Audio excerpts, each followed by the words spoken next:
children. The poem which we are going to take up today is My Native Land. The poem My Native Land is based on patriotism. I hope all of you know the meaning of patriotism. Patriotism মানে হৈছে দেশ প্ৰেম। কোনোবা এজন ব্যক্তিৰ অন্তৰত থকা আমাৰ দেশৰ প্ৰতি যি ভাল পোৱা সেই ভাল পোৱা ভাবি হৈছে patriotism দেশ প্ৰেম। আমাৰ এই দেশখন কিমান বিনন্দীয়া, আমাৰ এই পৃথিৱীখনৰ পৰা আমি কিমান প্ৰাচুৰ্যতা পাইছোঁ, কিমান ঐশ্বৰ্যৰে ভৰা আমাৰ এই মাতৃভূমিখন। সেই কথাখিনি আমি এই কবিতাটো পঢ়িলে আমাৰ পুনৰ এবাৰ মনলৈ আহিব আৰু আমাৰ এই কবিতাটোৰ জৰিয়তে আমাৰ অন্তৰত জাতীয়তাবোধৰ সৃষ্টি হ'ব। আমি আমাৰ মাতৃভূমিখনৰ প্ৰতি আমি যে কৃতজ্ঞ সেই কথাষাৰ আমি এই কবিতাটো পঢ়িলে পুনৰ এবাৰ আমি গম পাম। Let us start the poem. I will recite the poem. মই কবিতাটো পঢ়ি যাম আৰু তোমালোকে কিতাপখন উলিয়াই ল'বা।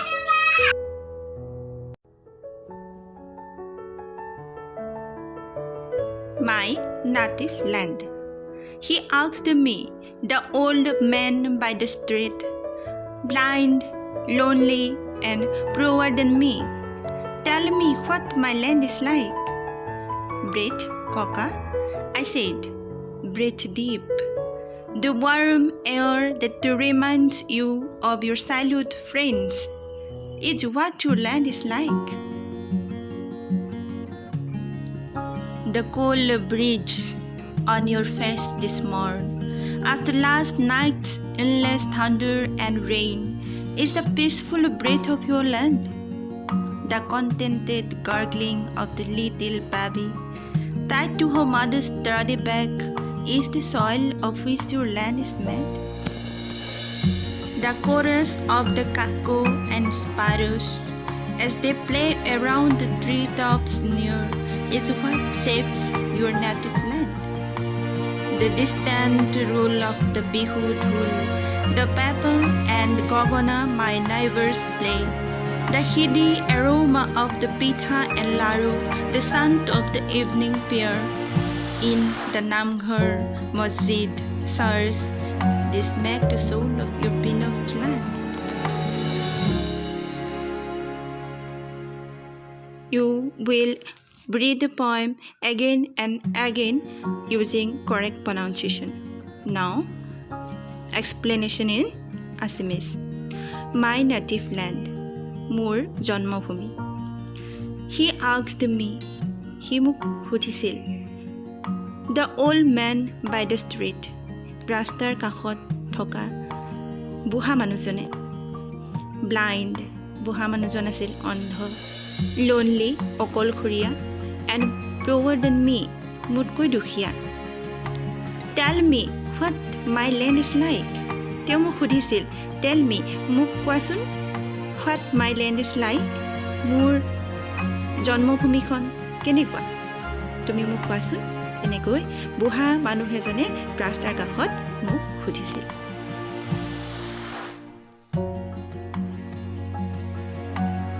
Breathe, Coca, I said. Breathe deep.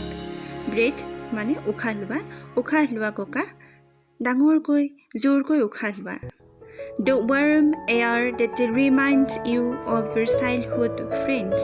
The warm, গৰম বতাহ থাকে। Reminds you, reminds means মনত পেলোৱা, মনত পেলাই দিব তোমাক তোমাৰ childhood ফ্ৰেণ্ডছবোৰক। It's what your land is like. তোমাৰ জন্মভূমিখন যে কেনেকুৱা সেই কথাষাৰ তোমাৰ চাইল্ডহুডৰ ফ্ৰেণ্ডবোৰে তোমাক মনত পেলাই দিব। তুমি উশাহ লোৱা ককা, তুমি জোৰকৈ উশাহ লোৱা, তেতিয়া তোমাৰ মনত পৰিব তোমাৰ চাইল্ডহুড ফ্ৰেণ্ডবোৰলৈ, আৰু যেতিয়া তোমাৰ চাইল্ডহুড ফ্ৰেণ্ডবোৰলৈ মনত পৰিব তেতিয়া তুমি গম পাবা যে তোমাৰ জন্মভূমিখন আচলতে কেনেকুৱা।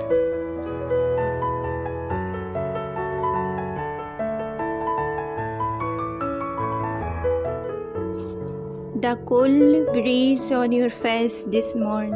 Cold means শীতল, breeze means বতাহ on your face this morn.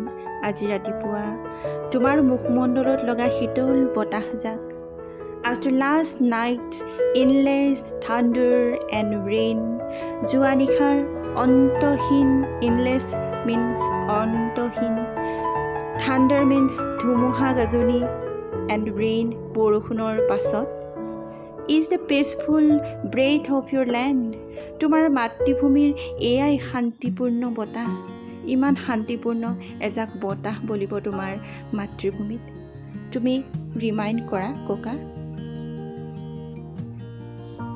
The contented gurgling of the little baby contented means পরিতৃপ্ত garglings means কলকলনিৰ শব্দ of the little baby সেই কেঁচুৱাটো tied to her mother's sturdy back tight মানে বান্ধি লৈছে of her mother's sturdy back mother's back মাকৰ পিঠিৰ পাছফালে sturdy মানে সজোৰে টানকৈ is the soil এইখনে নেকি মাটি of which your land is made তোমাৰ মাতৃভূমি গঠন হৈছে মাকৰ সবল পিঠিত বান্ধি লোৱা কণমানিটি সেই কণমানি কেঁচুৱাটিৰ পৰিতৃপ্ত কলকলনিৰ শব্দ তোমাৰ মাটিত আছে আৰু তোমাৰ মাতৃভূমিখন এনেকৈয়ে গঠিত হৈছে ককা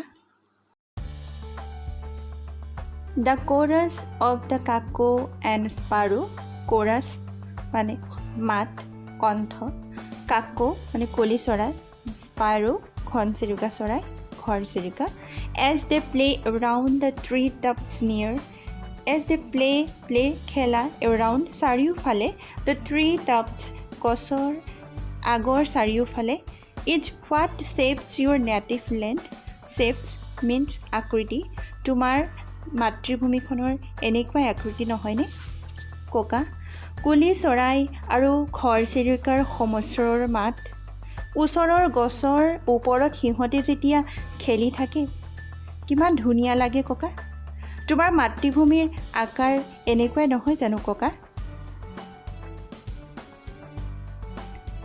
The distant rule of the bihu dhul distant rule মানে মাত The peppa and gogona my neighbors play দূৰৈত বাজি থকা বিহু ঢোলৰ শব্দ মোৰ প্ৰতিবেশীয়ে বজোৱা পেপা আৰু গগনাৰ শব্দ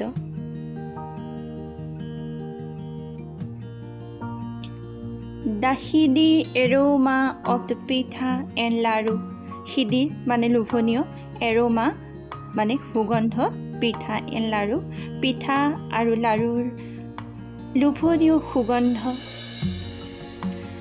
The sound of the evening prayer the sound মানে মাত evening prayer আবেলি প্ৰাৰ্থনাৰ মাত in the নামঘৰ মছজিদ church this make the soul of your beloved land নামঘৰ মছজিদ আৰু গীৰ্জাত সমৰস্বৰে গোৱা সেই আবেলি প্ৰাৰ্থনা হৈছে তোমাৰ মাতৃভূমিৰ আত্মা নহয়নে ককা ৰিয়েলি পথত এজন অকলশৰীয়া বৃদ্ধ অন্ধ লোকজনে কবিক তেওঁ মাতৃভূমিৰ বিৱৰণ দিবলৈ কৈছে তেওঁ যিহেতু চকুৰে নেদেখে তেওঁ মাতৃভূমিখনটো কেনেকুৱা তেওঁ এবাৰ নিজৰ চকুৰে চাব মন গৈছে তেওঁৰ অনুভৱ কৰিবলৈ মন গৈছে তেতিয়া কবিয়ে কৈছে তেওঁৰ জন্মভূমিয়ে তেওঁক এগৰাকী মাতৃৰ কোলাত থকা কেঁচুৱাৰ দৰে নিৰাপদ আৰু সুৰক্ষিত কৰিছে তেওঁৰ মতে নিজৰ মাতৃভূমিৰ স্পৰ্শই হৈছে ধুমুহা গাজনিৰে ভৰা বৰষুণৰ ৰাতিৰ পাছত প্ৰবাহিত হোৱা শীতল এজাক সতেজ বতাহৰ দৰে তেওঁৰ দেশখন শান্তিপূৰ্ণ কবিয়ে ককাক কৈছে আমাৰ জন্মভূমিখন প্ৰকৃতিৰ অৱদানেৰে চহকী সেউজীয়া অৰণ্যখনত ৰং ধেমালিৰে ঘূৰি ফুৰিছে চৰাই চিৰিকটি জীৱ জন্তু আমাৰ দেশখন অনৈক্যৰ মাজতো ঐক্য হিন্দু আছে মুছলিম আছে খ্ৰীষ্টিয়ান আছে পৰিয়ালৰ বিভিন্ন সদস্যৰ মাজত আছে সাদৃশ্য সকলোৱে একেলগে জাতীয় সংস্কৃতি উদযাপন কৰিছে ককা In this poem, the poet teaches us to love and to be grateful to our native land. The poet reminds us the beauty and abundance that we receive from our motherland. We should love our motherland. We should care her.